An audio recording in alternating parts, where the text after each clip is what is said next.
DMT, one of the things that has caused me to think that it might have a role in the chemistry of dreaming is that one of the frustrating things about it is you have this experience, without doubt the most bizarre, appalling, peculiar experience you could possibly have. That's at minute 2. At minute 5, you're raving about it. At minute 7, you can't remember it. And so it's literally like gold running through your fingers. You say, this is the most amazing thing. This is the most amazing thing. What am I talking about? And you know how you can have a very engaging, complex dream, and the alarm goes off, and by the time your feet hit the floor, you're grasping for it. And it's literally melting before your eyes. That's a very DMT-like presentation. The way a dream melts away is the way a DMT trip melts away, at the same speed. Well, over time and using tricks, you can drag a certain amount of data out of it. And what I'll do is I'll describe a DMT trip, and it's a composite of maybe 40 of these trips, and then you can see what you make of it. So this is, I'll just describe it. I'll be the graduate student, you be the guy with the clipboard. You're saying to me, so what happened? Okay, here's what happened. I took one take. Most people can get off in about 3 to 4 hits. Now there's a trick to it. Hash smokers are greatly favored in this endeavor because you really need leather lungs for this. The great problem is that people will cough or not be able to hold it in. You take 2 hits in a situation where your clothes have been loosened and you can just flop backward when you need to. You take 2 hits. Now many people miss the point, because after 2 hits you feel completely peculiar. You feel as though your body is undergoing some strange kind of anesthesia.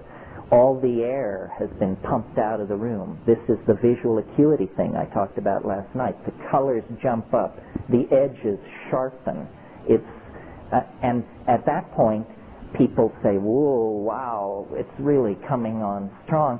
And then what you have to do is you have to take one more enormous hit. And this separates the intrepid from the casual, believe me. Because most people, and the facilitator doesn't want to lean on the person. You say, damn it, take the 3rd hit. And say, no, I feel completely weird. Say, I know you feel weird, but take the 3rd hit. Well, if you can coax somebody into that, then what happens is you close your eyes and you see the ordinary warm brown back, closed eyelid scenario. And then these colors begin racing together. And it forms this mandalic, floral, slowly rotating thing, which I call the chrysanthemum. This is a place in the trip that you want to see as you go by it. The chrysanthemum forms, and you watch it for like 15 seconds. If it doesn't give way, then you didn't do enough. You have to do more. One more hit usually will do it. Well, then what happens is it like physically propels you through this chrysanthemum-like thing, and there's a sound like a saran wrap bread wrapper being crumpled up and thrown away, that crackle. A friend of mine says, this is your radio intellecty leaving through the anterior fontanelle at the top of your head. I don't know what it is, but it's something is being... Yeah, right, that's what it is. And then there's this very defined sense of bursting through something, a membrane. And on the other side, and this is now, remember, my experience, on the other side, as you break through, there's a cheer. There's a whole bunch of entities waiting on the other side. And they, you know that Pink Floyd song, The Gnomes Have Learned a New Way to Say Hooray. Well, it's that place. It's those gnomes. And you burst into this space, and they're saying, how wonderful that you're here. You come so rarely. We're so delighted to see you. And one of the things about the MT that's really puzzling is, in a sense, it doesn't affect your mind. For instance, if you take ketamine, the first thing you notice, the very first thing you notice before the trip hits, is you notice that you no longer are anxious about having taken ketamine. You just sort of, anxiety leaves you. That means it's affecting your mind. It's doing something to the judgmental machinery. DMT doesn't lay a hand on the judgmental machinery. You break through into that space exactly who you were before breaking through. And the usual reaction of most people is something like, you know, you think, God.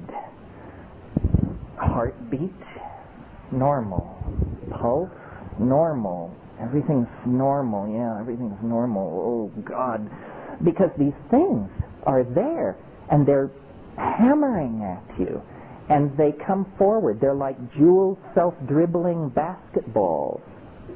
And there are many of them, and they come pounding toward you, and they will stop in front of you and vibrate.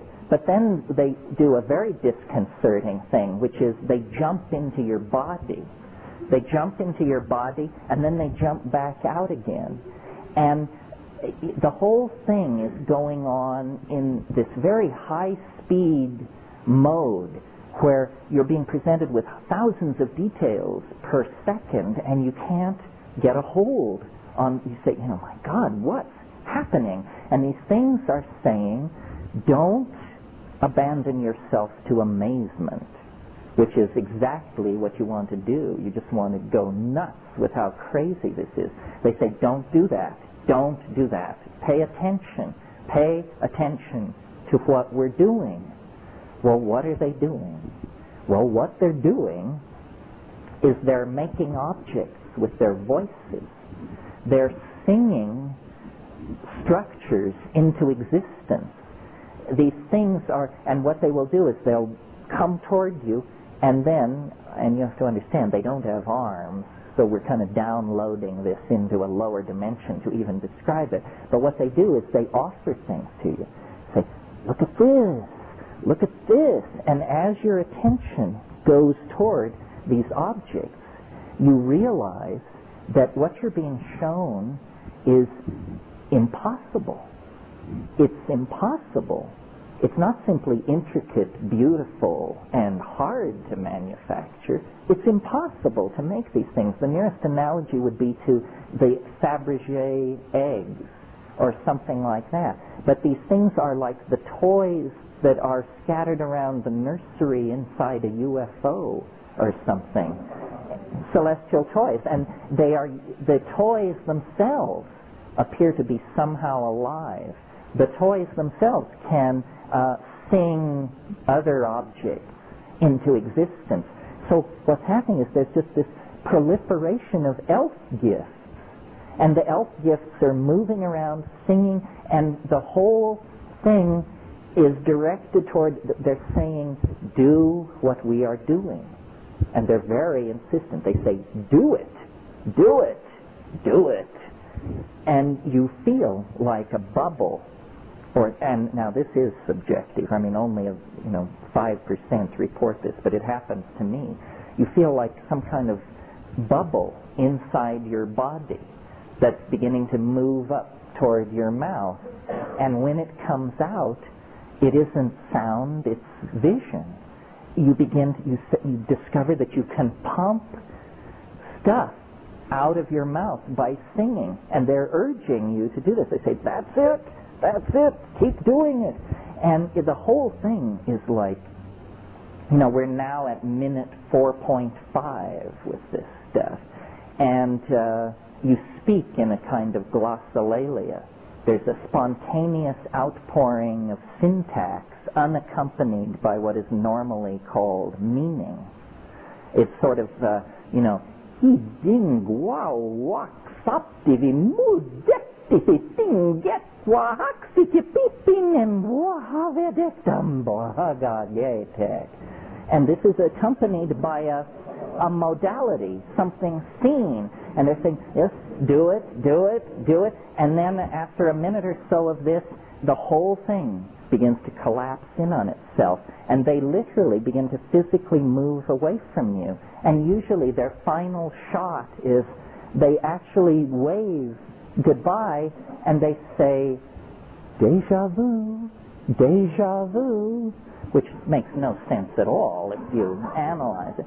So then you come down, and you're now at minute 6 to 7, and you come down, and it's like being more loaded than you've ever been. It's like about a 700 mic acid trip, but you embrace it as totally down. You say, I'm totally down. I mean, you look like a termite from Arcturus, and the room is decorated in Amish quilts, but I'm completely back. And then, over a minute or a minute and a half or so, the room just comes right back together, and 4 minutes after that, some people can give no account of it whatsoever. They just say, I don't know. It was the weirdest thing that's ever happened to me, and I can't remember it now.